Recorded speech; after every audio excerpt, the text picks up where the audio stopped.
Hello, everybody, and welcome to the live stream. I hope everybody's doing okay today.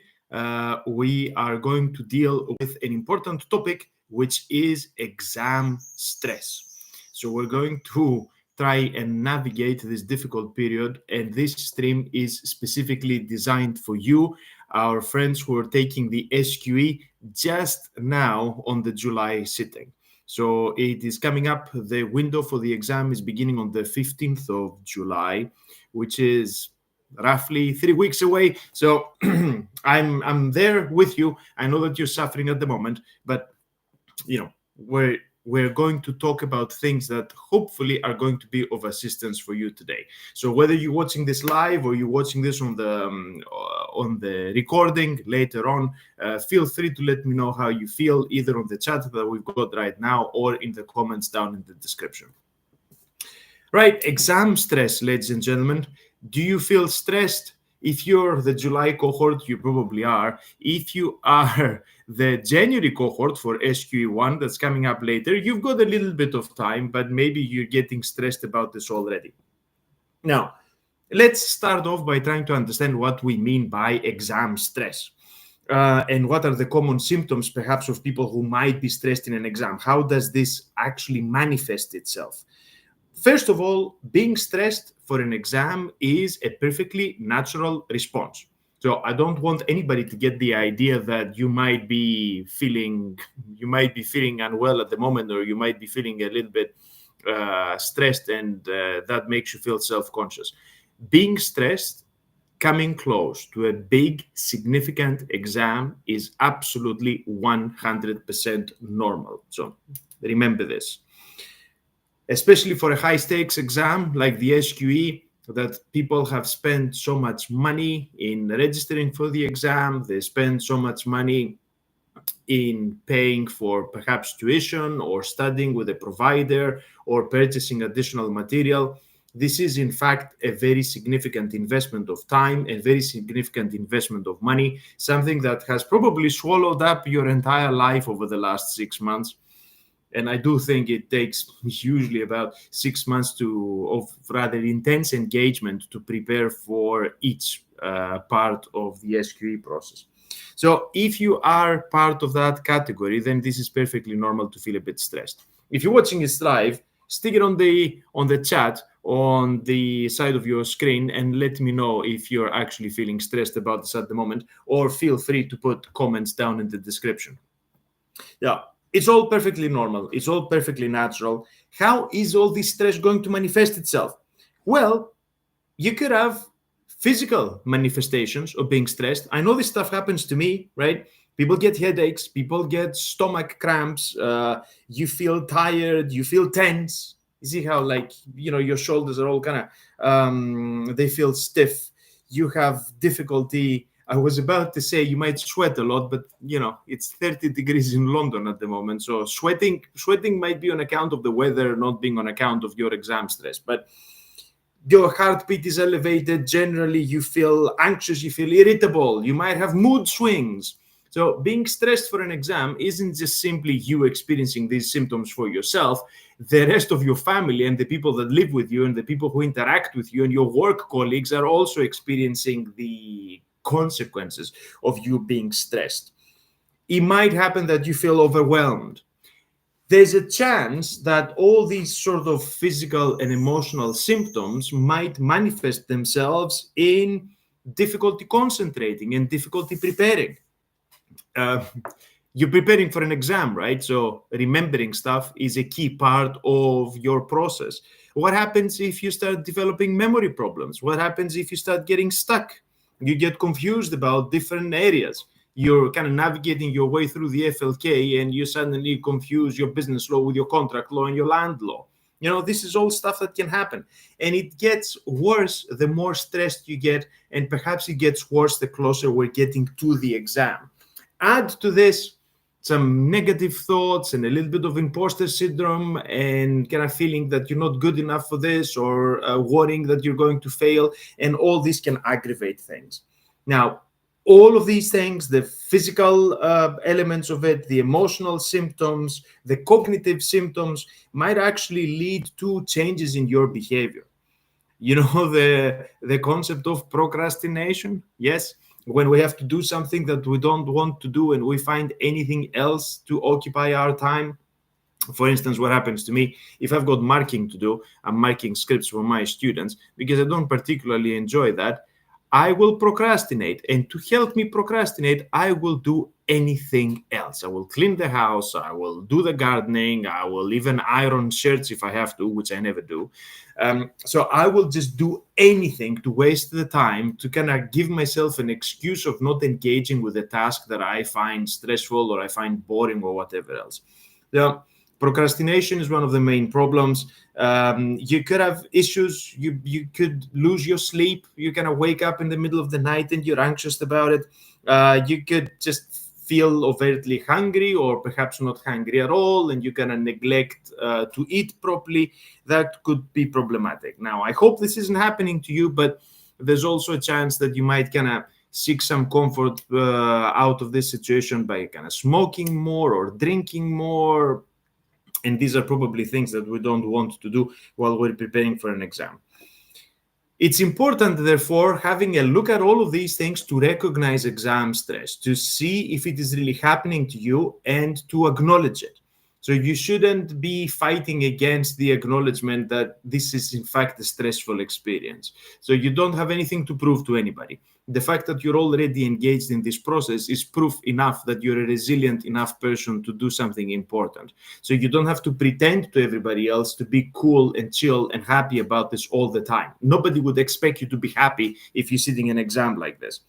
So keep an eye on yourself and see if you notice these patterns of behavior in what you do, but also use others to reflect back on you how you're getting on. It's important that you are in connection and in collaboration with other people as you're going through a stressful process. They might be able to tell you as well that, look, mate, I mean, I know you're going through something difficult, but you're behaving funny, you're getting too aggressive, or you look too withdrawn, or you look depressed. So take cues from other people as a reminder that you might be falling into this kind of overtly stressful situation. If you recognize that you're falling into this pattern, then you can do something about it. For instance, the earlier you realize that you're falling into a stressful pattern, the earlier it's going to be possible for you to do something about it. So go through the list of items that I mentioned, see if you recognize them in yourselves, see if you see other people that are telling you things that kind of have a trigger that there's something like this going on. If this is how you're experiencing this, if you're experiencing things like this at the moment, feel free to put a message on the chat or in the comments that are down under the description to let me know how you're getting on. And if we can admit to each other that we're going through this situation, then it kind of normalizes for everybody, and then we can support each other. So we need to understand it, we need to acknowledge it if we're getting overtly stressed, and then we need to think of some things to do about it and some ways in which we can address it. Now, thinking back to your overall structure of preparation specifically for the SQE.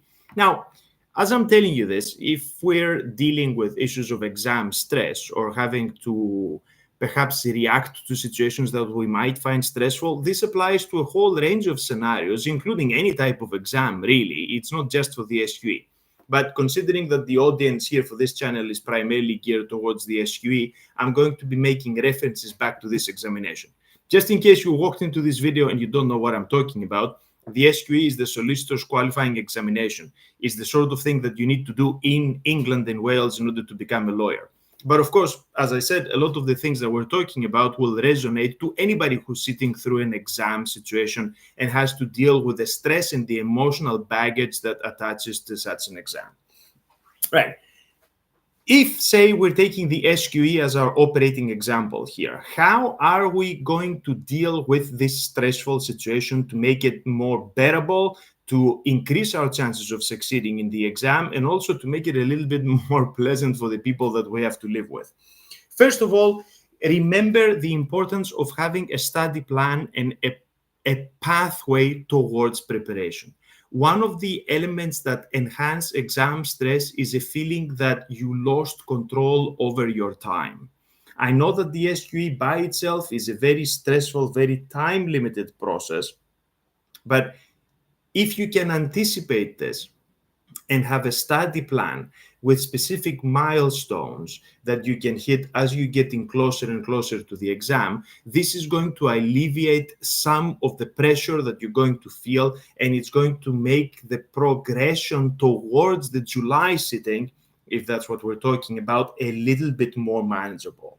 Now, if you are in fact lucky and you've got a bit of time and you're not going for the July sitting, but you're going for the January sitting, follow the links down in the description where I've got a link to a study planner that I have created for you guys specifically for the cohort that is seeking to sit SQE 1 in January 2025.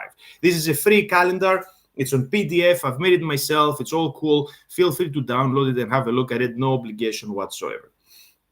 Now, study planning, milestones that you meet as you're getting closer to the exam, and control to the extent possible of your preparation effort is item number one in trying to ameliorate and address stressful situations that occur in exams. Now, effective study techniques that might help you operationalize this once you've got your study plan, or can help you in any way to make your study more effective as you're gearing up towards the exam. Now, do you guys know of the Pomodoro technique? Are you familiar with that one? Now, this is funny because this was developed by somebody in the late 80s. And the reason why it's called Pomodoro is because Pomodoro is the tomato in Italian. So the guy used to have a tomato-shaped kitchen timer on his desk, and he used that, the kitchen timer, in order to give himself a sense of individual time slots within which he was doing his study. So it's named Pomodoro because the timer looked like a tomato. So now it's been left in the literature as the Pomodoro technique.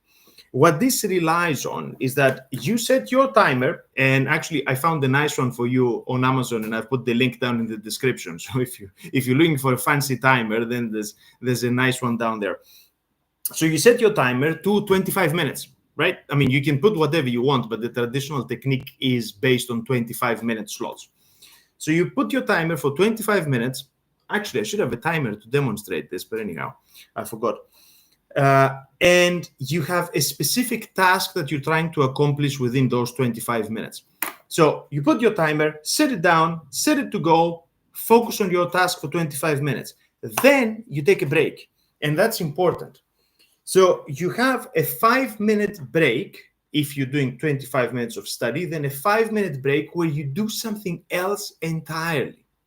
And doing something else that takes you out of your environment is actually a good idea. I know 5 minutes isn't enough to go to the shops or go for a walk in the park, but if you have a garden, have a walk in the garden. If you have a balcony, go out in the balcony. If you got pets, play with the pets. Where's Nuggets, by the way? So at some point, the cats are going to make an appearance. I know that the cats are the highlight of these live streams. So, hopefully they're going to turn up. So 5 minutes of doing something fundamentally different. Quick shower, something like this, something that takes your mind off the task that you were focusing on. And then you come back, you have another defined task in mind, set your timer to another 25 minutes, off you go, and you spend this additional 25 minutes. So the point of this is to create a set of milestones that you can hit as you're studying, and to also compress your concentration within those 25 minutes, which means that it's a defined period of time. It's not that long, so your mind doesn't drift. You don't procrastinate. So it helps you with time management. It helps you combat procrastination. It increases your focus. And it also, because you set specific tasks for each of those 25-minute periods, it can help you track your process. So I've tried this when I was preparing for exams and stuff myself. I think it helps, especially if you're just getting sick of it and it is just getting so boring. Now, on the topic of boring, have you seen, you guys, that I tried to create a game show where we go through multiple choice questions? Now, if you're looking for SQE1 MCQs, make sure to subscribe to my newsletter so I send you a fresh one, plus study material and advice and all of that stuff every Monday. So I'm doing this religiously every Monday. I'm sending out the newsletter. So follow the instructions down in the description to register to the newsletter, and then you're going to get those MCQs. But if you want to do more MCQs in a package of time, I appreciate that this is extremely boring. So I tried to gamify this, because I'm sitting through all these lectures at university on how to improve our pedagogy and make things more modern, and everybody's going on about gamification, right? So I've tried to gamify the experience of the multiple choice questions, and I turned it into a game show where me and SQE the bot, see what I did there? So SQE the bot is presenting questions, I answer them, and then vice versa. So have a look at that video. I'm going to put the link down in the description. If you guys like it, let me know, and then I'm going to make more of those. I certainly had a great time doing it. So how do you address the stuff that are boring? Try to do it in a slightly different way, or use the Pomodoro technique in an attempt to minimize the distractions that you have and to help you regain your focus and stay focused on the task for as long as possible. You don't really need a great deal of equipment. I mean, I told you to buy a kitchen timer because I think it's funny, but you can use the timer on your phone. You can use the timer in a tablet next to you. You can even look at the clock on the computer if you have to. There are also mobile apps and browser extensions that can help generate this sort of experience. So if you don't want to spend any money on this, you can do it. You can do it without. Now, time management is, again, the issue that comes back to effective exam preparation. And effective exam preparation is something that can help a great deal in minimizing the stress that you suffer. Now, there are two types of people. There's me, that I don't like to do anything in a hurry. So I prepare everything ages in advance. So everybody hated me when I was a student because I used to start on my coursework so early that I was done weeks before everybody else.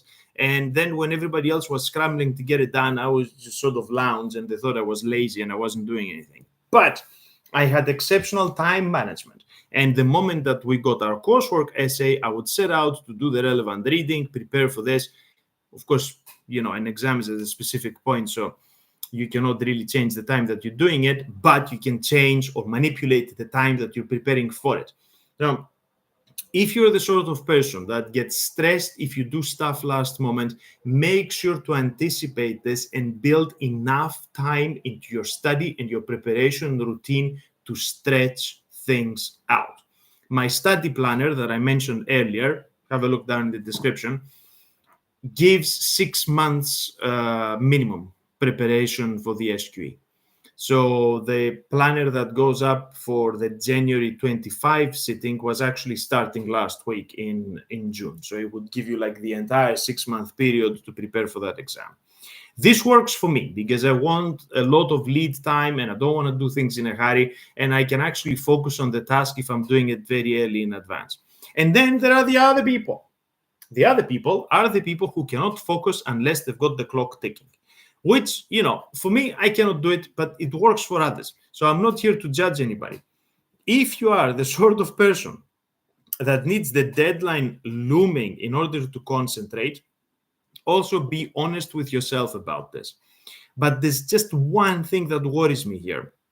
The SQE FLK is a humongous task. So going through all the functioning legal content that you need to pass the SQE inevitably takes a great deal of time.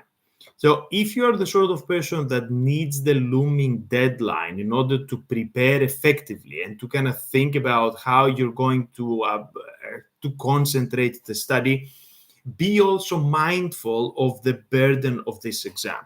So I would advise that you can cram at the end, yes, and you can take your holiday and, you can have like 3 weeks off work and focus on the exam specifically and all of that stuff. But just be mindful of the enormity of the task if you are the sort of person that is trying to prepare closer to the deadline. But there you go. Managing time effectively is the key tool in preparing properly for an exam, and also has the beneficial effect of reducing your stress levels.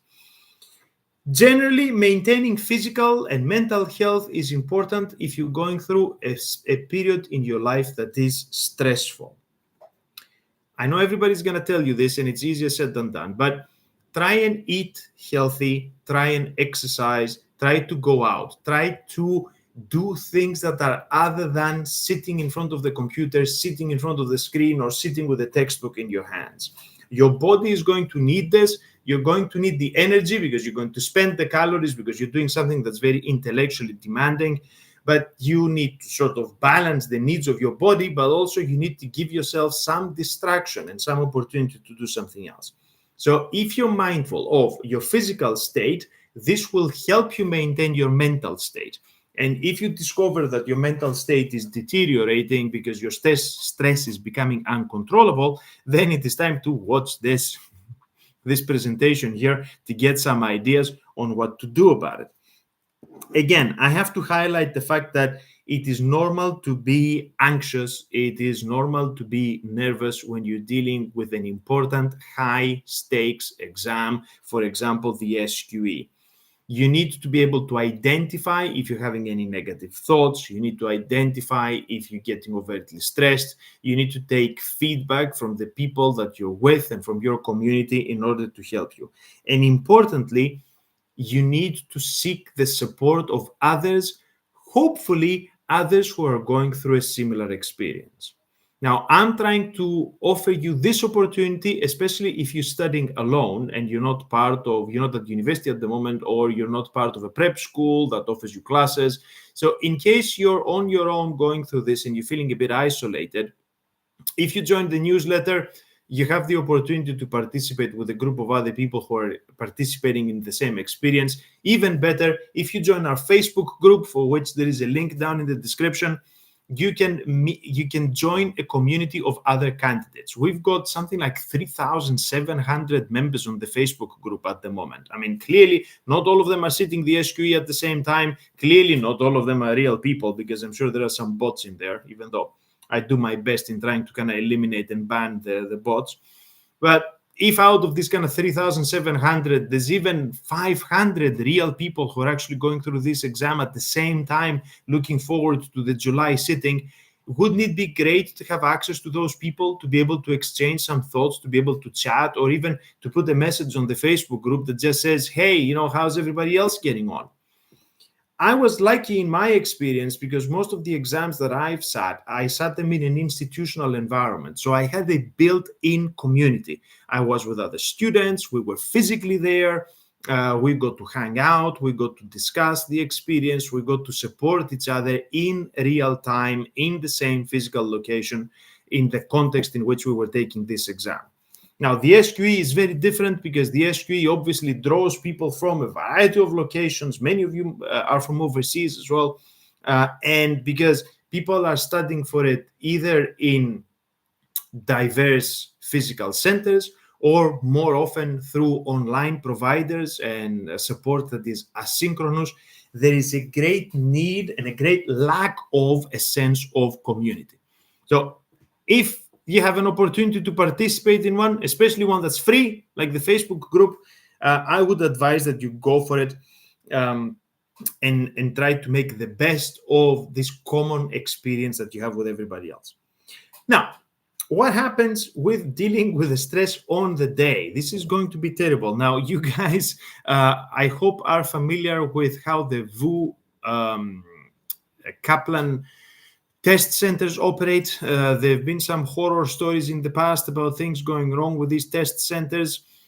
Unfortunately, there seems to be some sort of terrible horror story about the SQE every time we have a sitting. So I'm really hoping that it goes well this time for you guys in this cohort, and the SRA doesn't surprise us with something weird, or Kaplan doesn't fall apart, or the people who run the exam center don't do something weird. And I hope that the temperature goes down in the next few weeks, so you don't have to sit this exam with like 30 degrees outside. Now,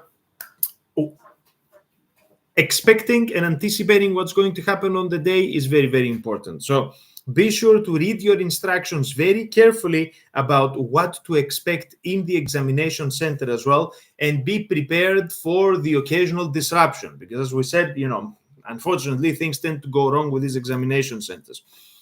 Be very careful about ID requirements. This is something that has kind of gotten a lot of people stressed. You needed to submit identification information, passport or driving license or something like this when you registered with Kaplan for the exam. Be sure to have this exact identification with you on the day of the exam. And when they were doing it last that I was involved in it, they needed 2 different pieces of identification. So you need to be absolutely sure that you've got exactly the pieces of identification you have told them about, and to have them with you on the day of the exam. Because the worst thing that can happen is that you arrive there and you realize you forgot your driving license or your passport or your bank card, and then they won't let you in. I mean, we don't want to deal with any of that kind of technical nonsense. We've got enough trouble as it is.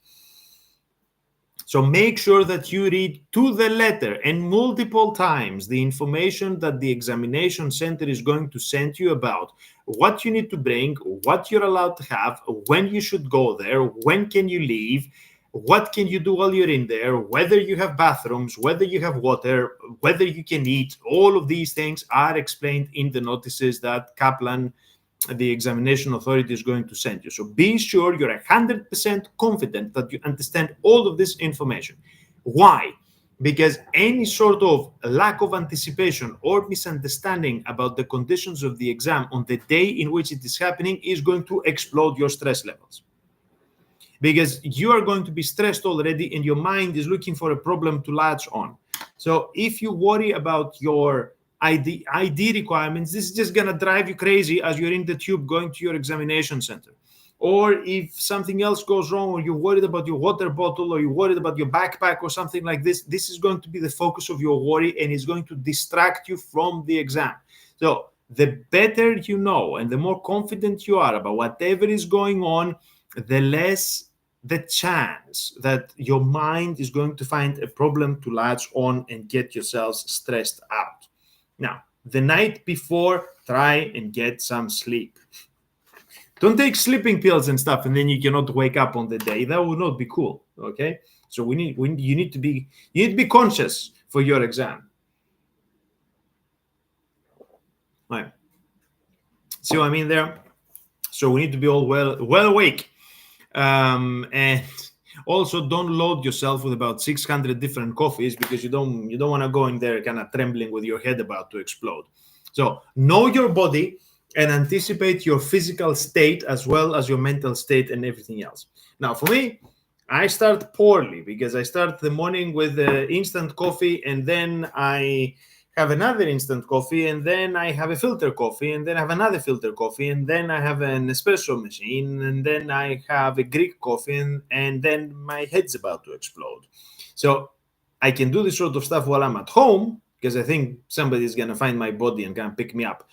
But I wouldn't necessarily have gone to 35 different Starbuckses before walking into the examination theater. So be aware of your physical capabilities and your physical needs. Also, eat something, right? Nobody works well if they go into an exam and they're starving to death. So colleagues that we've done this together, overeating, not a great idea, but I don't think anybody can overeat. But, kind of going in there with your tummy rumbling and kind of feeling faint halfway through is also not going to help with your preparation, and it will not allow you to put in your best performance. Now, in terms of other support that you can get, we already discussed that you can very nicely, I think it would be nice and beneficial to you guys if you find a community of people who are going through the same process. Now, in terms of resources for your actual preparation, those of you sitting the exam in July are probably well into the game now, so I don't think last-minute recommendations on textbooks or study material or anything like this is particularly important. Some of the stuff that might be helpful is extra opportunities to prepare for multiple choice tests. That's why subscribe to the newsletter. I know that it's only got like a couple of weeks before you sit the exam, but go through the back catalog, because on my website you can see all the previous newsletters with all the questions and all the answers. So feel free to go on the website. I'm going to put a link to that down in the description as well, and go through the entire back catalog so you have as many MCQs as you can to practice on. Now, if you want to order a book, with MCQs. I'm gonna put again a couple of recommendations on Amazon that you can click down in the description, and you can get those. There are also some interesting online tools. For instance, I have a special discount code for PracticeWorks.io, which is an online AI tutor that does SQE preparation, which I've tested and is actually quite good. So look down in the description for the discount code and the link. If you put that link in that product, it's going to give you 20% off, which I think is not a bad deal. This is the sort of online tool that can help you accelerate your preparation now at these last stages right before the exam, when you need to cram in like lots of MCQs, lots of training, lots of timed tests. If you're not already with a provider that is offering you this, or if you are with a provider and you've already gone through all the content that they've got to offer you, subscribing for a month to a service like this is actually very cost efficient, and is going to give you the opportunity to go through a lot more tests at higher speed. That, and taking advantage of any free resources I mentioned, like the newsletter, my previous questions, my game show, right, that I mentioned at the beginning, the game show. All of that is opportunity to get more training in. What else do we have that could help you guys at this point? You know what? Download a mindfulness and relaxation app. You remember I talked to you about the Pomodoro and how you have the kind of specified time periods that you work, the 25 minutes of work, and then the 5 minutes of rest, and then the 25 minutes of work again. You're going to need longer periods of rest. So if you can physically leave the space and do something different, great. If you cannot physically leave the space, then at least leave in your mind. So download the mindfulness app or listen to some nice music. I've actually got, sorry, I whacked the table here. I've got links down in the description for Amazon Music. You can try it for free for 30 days. Or, watch a movie. You can also try Prime Video if you don't have it already, free for 30 days if you follow the link down in the description. So watch a movie. Listen to some music, download the mindfulness app on your phone, and listen to some ambient sounds. A lot of good things and a lot of good ideas to help you there. Disconnect for a little bit so you refresh, and then you come back into your preparation. Right now, this is probably bringing us to the end of the things that I wanted to tell you about, because I don't want to kind of tire you guys to death. What is the key takeaway from all of this? That all of this is normal. So it is normal to feel stressed. It is normal to be in a difficult situation. It is normal to acknowledge that you're feeling unwell as well. Okay?